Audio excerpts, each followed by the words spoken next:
Hey guys, Jason here, Birchfield Family Farm. Just a quick video today. We're making our way around the paddocks here. We are in paddock number 10. Come on 11 next. Things have greened up very nicely.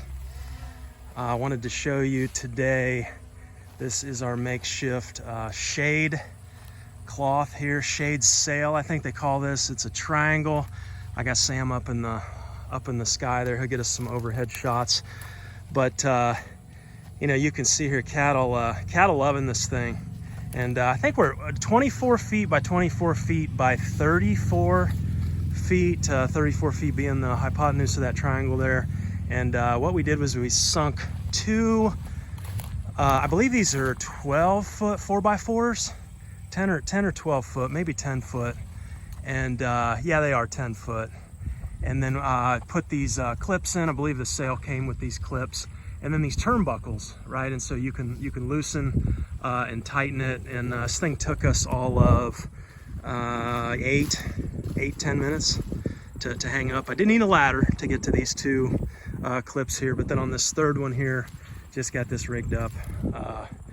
You know, a bunch of stainless steel carabiners. All the hardware is stainless. I think this is a 95%.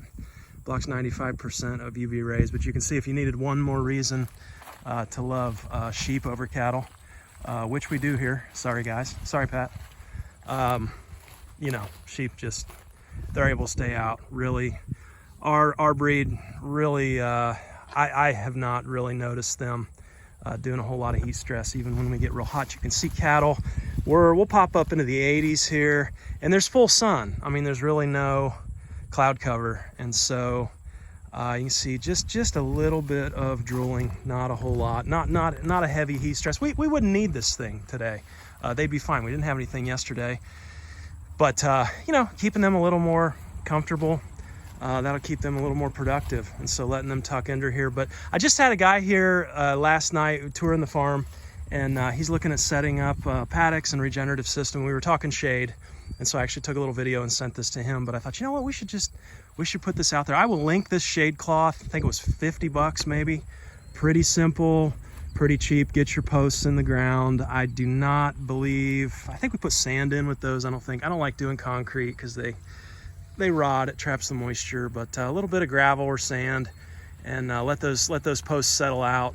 And these 10 footers are a little taller, so you want to kind of, you know, make sure you get those in pretty secure so they don't pull out. There's quite a bit of tension on that hypotenuse there between the turnbuckles. But anyhow, thought I'd pass this along. Pretty inexpensive option. The one downside that I can think of to this is, well, two. Number one, I don't know how this would do in a high wind kind of event.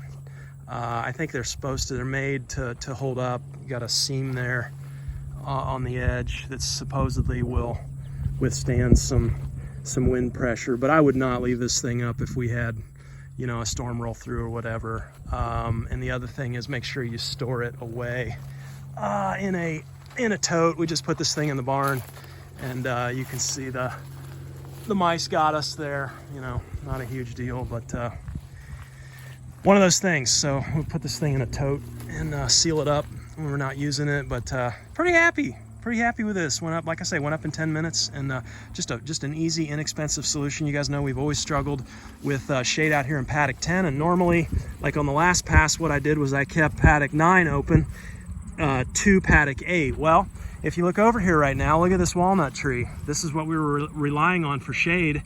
And you know, black walnut trees around here, they're the first ones to lose their leaves in the fall and the last ones to get their leaves in the spring. And so it's really not a good tree for if you're after shade in a silvopasture type of situation. I don't know, if you're running hogs, it might be valuable, you know, dropping the walnuts for them to eat or whatever. But you know, these guys don't touch them. And yeah, I would say there's much better trees now. During the heat of the summer, that thing's great. It's all filled in and leafed out. But you can see how sparse it is now. And you know, like I say, it's not a do or die situation here with just being in the 80s.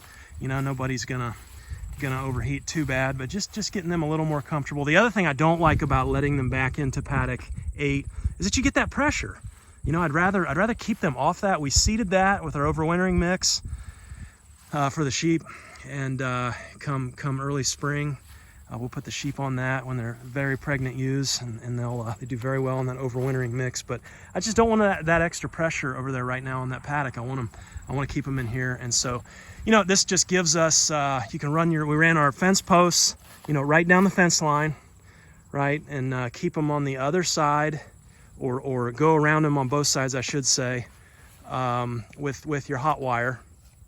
That way it keeps the cattle off of them, keeps them from rubbing on it, and you're good to go.